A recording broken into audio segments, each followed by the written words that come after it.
बर्तमान गोटे सुंदर म्यूजिक धुन सहित आज भोजन कार्यक्रम आरंभ हो यापर कमिटीर सदस्य मान अनुरोध करी आपण मैंने मंच निकट को आसबे और प्रदीप प्रज्वलन व्यवस्था करेंगे। ये म्यूजिक धुन पर कार्यक्रम अनुष्ठित हो।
ଇଏ ହେଉଛି ଏକ ଆଧ୍ୟାତ୍ମ ମଞ୍ଚ।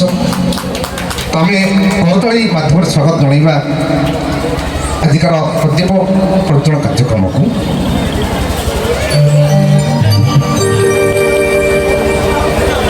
ଆଜି ବର୍ଣ୍ଣାଢ୍ୟ ଏବଂ ମନୋରମ ପରିବେଶ ଭିତରେ ଦେଉଳ ହାଟ ପଡ଼ିଆ ନିକଟରେ ଏକ ଆଧ୍ୟାତ୍ମିକ ସମାରୋହ ସହିତ ଭକ୍ତି ନୈବେଦ୍ୟ ଭଜନ ସନ୍ଧ୍ୟା କାର୍ଯ୍ୟକ୍ରମ ପରିବେଷଣ କରିବ। ମହାମାନ୍ୟ ଅତିଥିମାନେ ଆସି ପ୍ରଦୀପ ପ୍ରଜ୍ୱଳନ କରିବା ସହିତ ଆଜିକାର କାର୍ଯ୍ୟକ୍ରମକୁ ଆଗେଇ ନେଉଛନ୍ତି। ମୁଁ ସମସ୍ତ ଅଡ଼ିଏନ୍ସ ଭାଇ ଓ ଭଉଣୀମାନଙ୍କୁ ଅନୁରୋଧ କରିବି, ଯେତେବେଳେ ପ୍ରଦୀପ ପ୍ରଜ୍ୱଳନ କାର୍ଯ୍ୟକ୍ରମ ଚାଲୁଅଛି ସେତେବେଳେ ସମସ୍ତେ ଆମେ ଛିଡ଼ା ହେଇ ପଡ଼ିବା, ସମସ୍ତେ ଛିଡ଼ା ହେଇଯିବା। କାହିଁକିନା ଇଏ ପ୍ରଦୀପ ପ୍ରଜ୍ୱଳନ ହେଉଛି ଏକ ପବିତ୍ରତାର କାର୍ଯ୍ୟକ୍ରମ। ଆମେ ସମସ୍ତେ ଟିକେ ଛିଡ଼ା ହେଇଯିବା। ଜଗନ୍ନାଥଙ୍କ ଗୋଟେ ଚିତ୍ରରେ ମହାମାନ୍ୟ ଅତିଥିମାନେ ପ୍ରଦୀପ ପ୍ରଜ୍ୱଳନ କରି କାର୍ଯ୍ୟକ୍ରମକୁ ଆଗେଇ ନେଉଛନ୍ତି। ସବୁଦିନ ରାତିରେ ଚାନ୍ଦ ହୁଏନି କି ସବୁଦିନ ରଜନୀଗନ୍ଧା ଫୁଟେନି। ଯେଉଁଦିନ ଚାନ୍ଦ ହୁଏ କି ରଜନୀଗନ୍ଧା ଫୁଟେ ସେଦିନ ବିଶ୍ୱ ଥାଏ। ତ ସେମିତି ଏକ ବିଶ୍ୱର ଦିନ ହେଉଛି ଆଜି। ଚକାଡୋଳା ଆମର ଯୋଗ ସଂଘ ଅନୁକୂଳରେ ଏମିତି କାର୍ଯ୍ୟକ୍ରମ ଚାଲୁ ରହିଛି।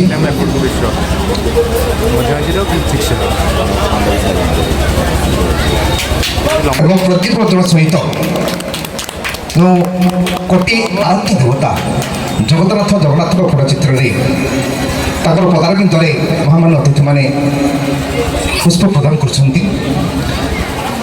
ଜଣେ ଏକାଧାରରେ ଶିକ୍ଷାବିତ୍, ସମାଜସେବୀ ଏବଂ ଆମ ସମସ୍ତଙ୍କ ଭିତରେ ଜଣେ ନିଆରା ବ୍ୟକ୍ତିତ୍ୱ।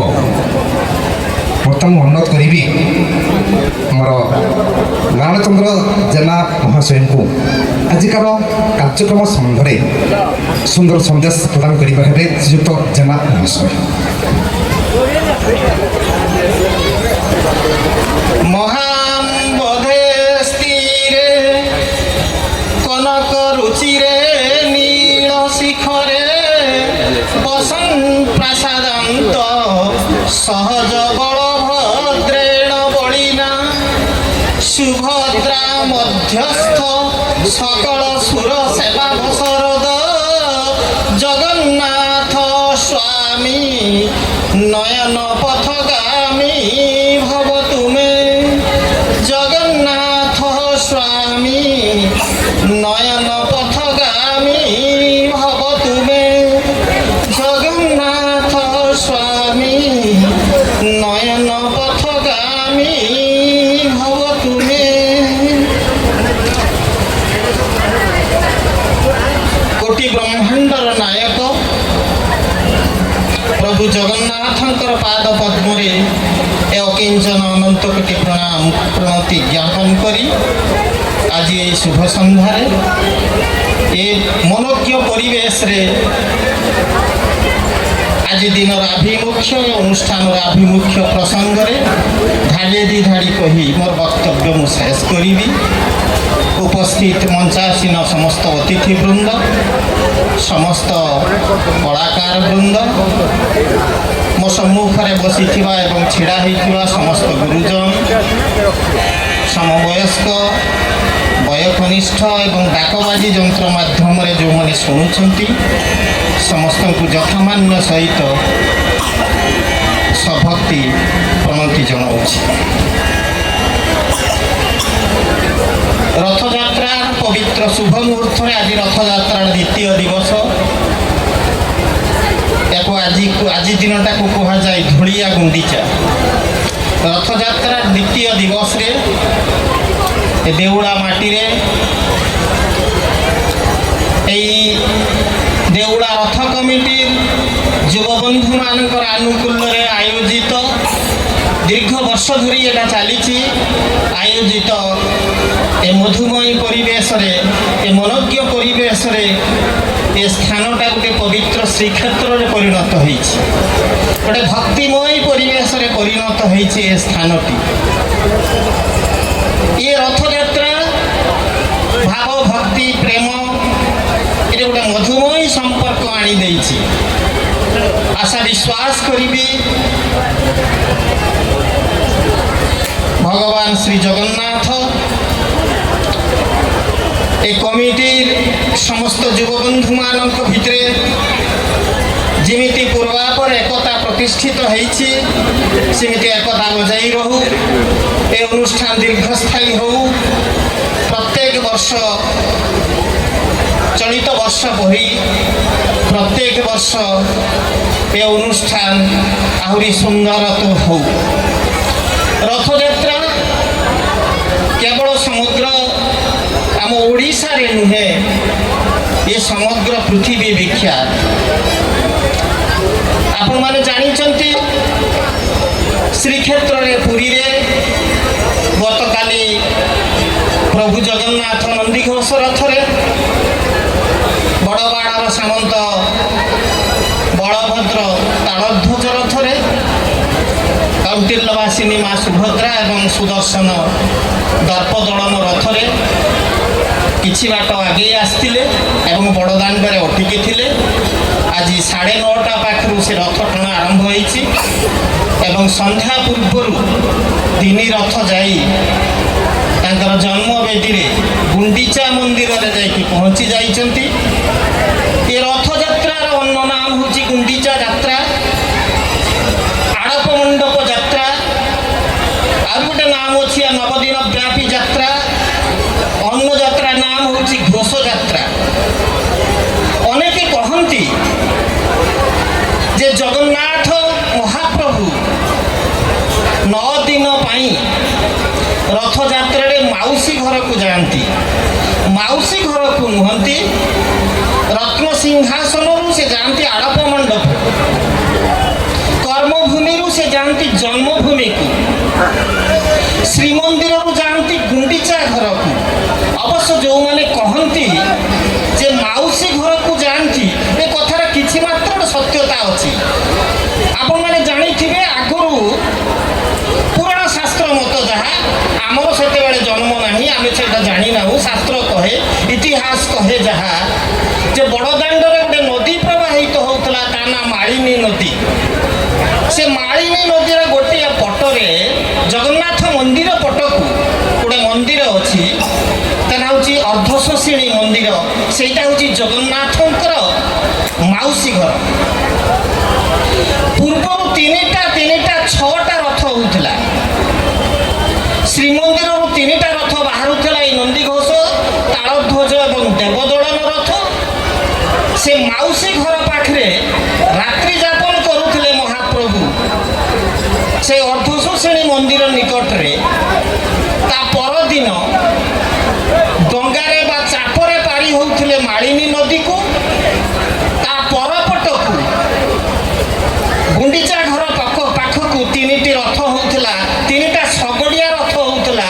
ଯେଉଁ ରଥର 4ଟି ଚକ ଥିଲା, ସେ 3ଟା ରଥର ନାମ ହେଲା, ଜଗନ୍ନାଥଙ୍କ ରଥ ହେଉଛି ଶଙ୍କଧ୍ୱଜ, ବଳଭଦ୍ରଙ୍କ ରଥ ନାମ ହଳଧ୍ୱଜ, ଆଉ ସୁଭଦ୍ରାଙ୍କ ରଥ ନାମ ଥିଲା ପଦ୍ମଧ୍ୱଜ।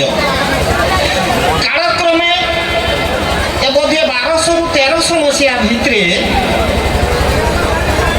ଜଣେ ରାଜାଙ୍କର ସହାୟତାରେ ସେ ମାଳିନୀ ନଦୀକୁ ପୋତି ଦିଆଗଲା ଏବଂ ବଡ଼ଦାଣ୍ଡ ଗୋଟିଏ ହୋଇଗଲା। ସେହିଦିନ ପାଖରୁ 3ଟି ରଥରେ ଶ୍ରୀମନ୍ଦିରରୁ ଗୁଣ୍ଡିଚା ମନ୍ଦିରକୁ ପ୍ରଭୁମାନେ ଯାଉଛନ୍ତି, 9 ଦିନ ପାଇଁକି ଯାଉଛନ୍ତି। କିନ୍ତୁ ଫେରିଲା ବେଳେ ବାହୁଡ଼ା ଦିନ ସେ ଅର୍ଦ୍ଧଶୋଷିଣୀ ମନ୍ଦିର ନିକଟରେ 3 ରଥ ଅଟକେ ଏବଂ ମାଉସୀ ମାଙ୍କର ପ୍ରଦତ୍ତ ପୋଡ଼ପିଠା ଖାଇକି ସେ ଆସନ୍ତି। ଯାହା ହଉ, ଆଜି ପ୍ରସଙ୍ଗ ଆଲୋଚନା ସମୟ এটা ନୁହେଁ, କାରଣ ବର୍ତ୍ତମାନ ଆପଣମାନେ ବ୍ୟସ୍ତ ହୋଇପଡ଼ିଲେଣି। କଳାକାର ବନ୍ଧୁମାନେ ସମସ୍ତେ ମଞ୍ଚରେ ଉପସ୍ଥିତ, ସୁନ୍ଦର ଭାବରେ ଭଜନ ପରିବେଷଣ କରି ଆପଣମାନଙ୍କୁ ଆନନ୍ଦ ପ୍ରଦାନ କରିବେ। ମୁଁ ଏତିକି ପ୍ରଭୁଙ୍କ ନିକଟରେ ପ୍ରାର୍ଥନା କରିବି ଯେ ପ୍ରଭୁ ଏ ଅନୁଷ୍ଠାନକୁ ଦୀର୍ଘସ୍ଥାୟୀ କରନ୍ତୁ। ଏ ଅନୁଷ୍ଠାନର ସମସ୍ତ କର୍ମକର୍ତ୍ତାମାନଙ୍କୁ ସୁସ୍ଥ ନିରୋଗ ନିରାମୟ ରଖନ୍ତୁ। ଏ ଅନୁଷ୍ଠାନ ଦୀର୍ଘସ୍ଥାୟୀ ହେଉ, ଏ ଅନୁଷ୍ଠାନର ଉତ୍ତରୋତ୍ତର ଶ୍ରୀବୃଦ୍ଧି ହେଉ। ପରିଶେଷରେ ଆପଣମାନଙ୍କର ସୁଖ ସମୃଦ୍ଧି ଜଗତର କଲ୍ୟାଣ କାମନା କରି ସେଇ ମହାପ୍ରଭୁଙ୍କୁ ବିନତି କରି ତାଙ୍କ ନିକଟରେ ପ୍ରଣତି ଜ୍ଞାପନ କରି ମୋର ସଂକ୍ଷେପରେ ଅଭିବ୍ୟକ୍ତିକୁ ଏଇଠାରେ ସମାପ୍ତ କରୁଛି। ଜୟ ଜଗନ୍ନାଥ। ଧନ୍ୟବାଦ ସାର୍। ଅତି ସଂକ୍ଷେପରେ ଅତି ସୁନ୍ଦର ଭାବରେ ଏ ଅନୁଷ୍ଠାନ ସମ୍ବନ୍ଧରେ ଆପଣ ସୁନ୍ଦର ସନ୍ଦେଶ ପ୍ରତିପାଦନ କଲେ। ବାସ୍ତବିକ